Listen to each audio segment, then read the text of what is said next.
menace du démon n'est pas pour votre corps, mais pour votre âme.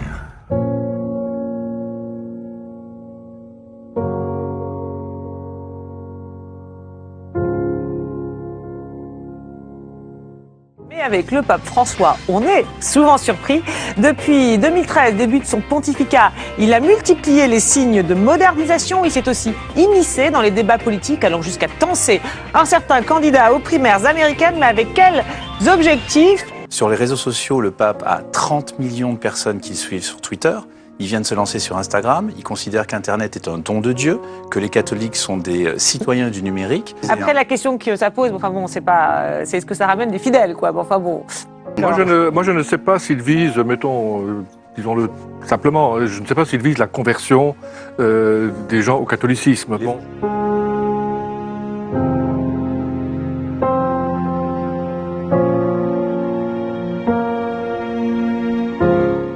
Avant le Concile, 170 000 conversions par an aux États-Unis, 50 000 en Angleterre.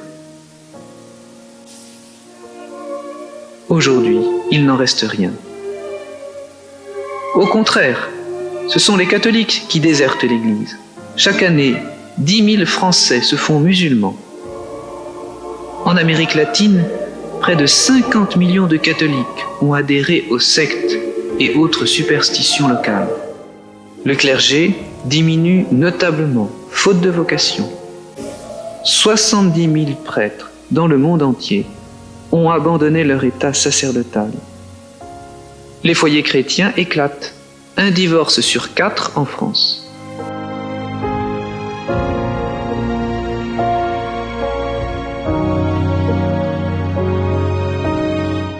La raison de cette catastrophe, c'est que l'Église a abandonné la vérité.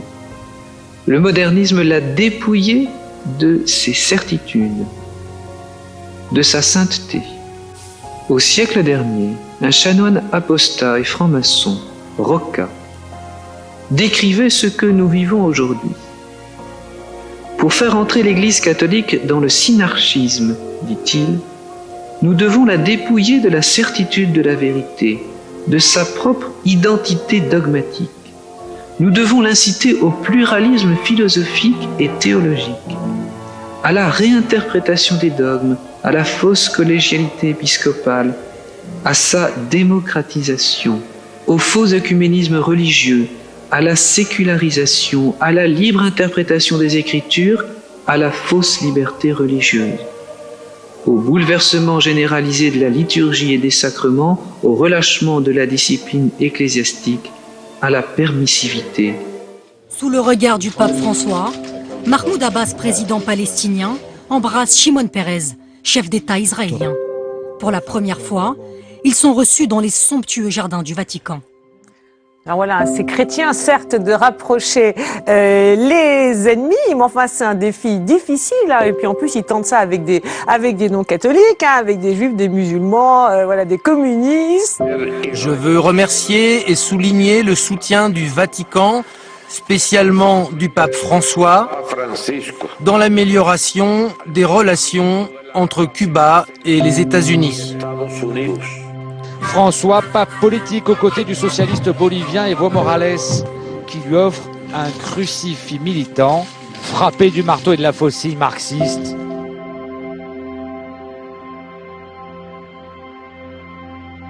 Malgré les demandes de la Sainte Vierge à Fatima en 1917, le communisme n'a pas été condamné par l'Église de Vatican II.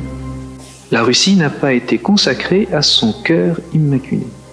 Or, le danger communiste, de par l'athéisme et le collectivisme qu'il charrie, a été dénoncé par les papes depuis le XIXe siècle. Le pape Paul VI reçut le tyran yougoslave Tito en 1971, puis le président de la Roumanie, Ceausescu. Le voici avec le président du Présidium du Soviet suprême en 1967.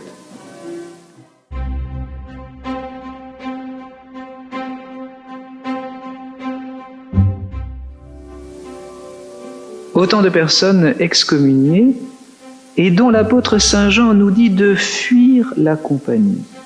Si quelqu'un vient à vous et qu'il ne porte pas en lui la doctrine du Christ, ne le recevez pas chez vous et ne le saluez pas. Non pas par impolitesse, mais pour éviter d'être mal influencé par lui.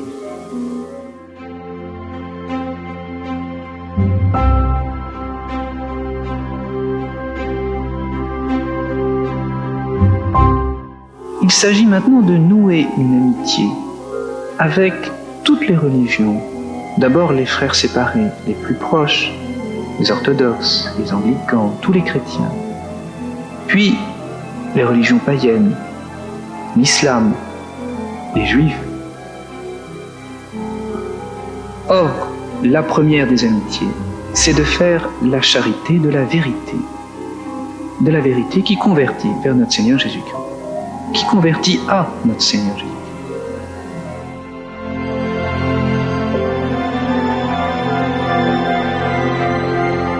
Jean-Paul II visita l'église luthérienne de Rome le 11 décembre 1983 pour le 500e anniversaire de la naissance de Luther. Ce scandale pour le monde catholique n'empêcha pas le pape de prêcher à la suite du pasteur Meyer et de réciter une prière composée par Luther.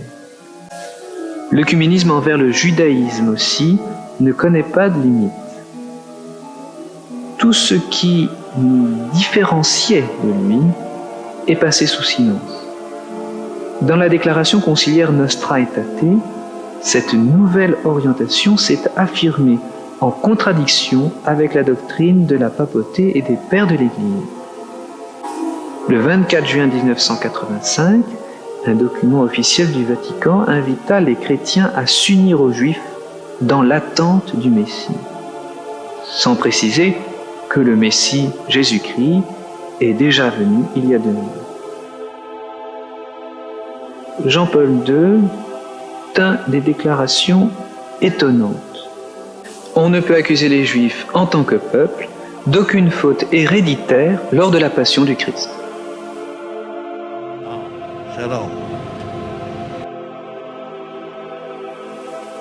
Il importe de rappeler que le rôle principal d'Israël fut de préparer la venue du Messie, notre Seigneur Jésus-Christ.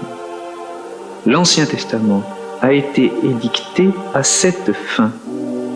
Malheureusement, à la venue du Messie, les représentants de la synagogue ont, comme il est rapporté dans tous les évangiles, poussé Pilate à crucifier Jésus-Christ. Toutes ces rencontres qui passent sous silence les différences entre les religions ne peuvent aboutir qu'à un échec. Ni la gloire de Dieu, ni le salut des âmes ne sont assurés. En effet, de même qu'il n'existe qu'un seul Dieu, il n'est qu'une seule religion. Les autres, inventés par les hommes, ne peuvent en aucune manière être des moyens de salut, des moyens de rendre honneur à Dieu. Voilà pourquoi Jésus-Christ dit aux apôtres « Allez à travers le monde et prêchez l'évangile à toute créature. Celui qui croira et sera baptisé sera sauvé. Celui qui ne croira pas sera condamné. » La foi nous oblige à croire et à professer une seule Église, sainte, catholique et apostolique, en dehors de laquelle il n'est ni salut ni rémission des péchés. Ceux qui ne possèdent pas la foi catholique, ceux qui ne la conservent pas intégralement sans la profaner, périront éternellement. C'est la raison pour laquelle la Sainte Église a toujours envoyé de multiples missionnaires sur tous les continents, dans tous les siècles. Omnes dii gentium demonia. Les dieux des nations sont des démons, dit le psautier. Le cardinal Suenens avait révélé, Vatican II, c'est 1789 dans l'Église. En conséquence, l'esprit missionnaire de l'Église est perdu. Il est inutile en effet d'essayer de convertir les infidèles et les hérétiques, si ceux-ci peuvent, sans difficulté, se sauver dans leur propre religion. Simplement, je ne sais pas s'il vise la conversion des gens au catholicisme. Les préoccupations des hommes d'Église ont donc profondément évolué.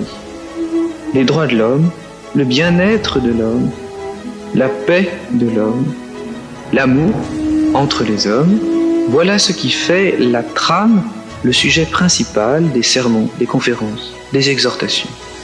On oublie Dieu, la mission de l'Église, la prédication de la vérité et du Saint-Évangile. Vatican II s'est donc arrogé un pouvoir qu'il ne possédait pas. Toutes les réformes post-conciliaires ont contribué à changer cette vérité de la foi. Nouvelle messe, nouvelle liturgie, nouveaux sacrements, nouveau catéchisme, nouveau code de droit canon, nouvelle traduction biblique, nouvelle spiritualité, nouvelle théologie.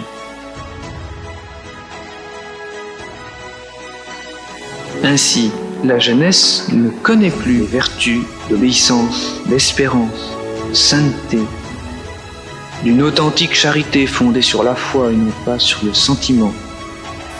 Elle se trouve abandonnée aux idéaux du monde. Le profit et le refus de l'effort dans le travail, le culte du corps à travers le sport, les revendications des droits et des commodités de toute nature, les spectacles corrupteurs de la morale, la jouissance de tous les plaisirs des sens. Si la jeunesse abandonne de plus en plus les églises, c'est parce qu'elle n'y trouve plus son pain quotidien, parce qu'elle n'y trouve plus le Christ, vie de l'âme. Honneur à l'homme, honneur à la pensée, honneur à la technique, honneur à la science, honneur au travail, honneur à l'audace humaine. Honneur à l'homme, roi de la terre, et aujourd'hui, prince du ciel. C'était la conclusion du Concile Vatican II. L'Esprit Saint ne fut pas promis au successeur de Pierre pour que, par sa révélation, il manifeste une nouvelle doctrine, mais pour que, par son insistance, il garde saintement et expose fidèlement la révélation transmise par les apôtres, c'est-à-dire le dépôt de la foi. Lointain écho de saint Paul aux Galates, mais si quelqu'un, nous-mêmes ou un ange du ciel, venait à vous annoncer un autre évangile, qu'il soit anathème.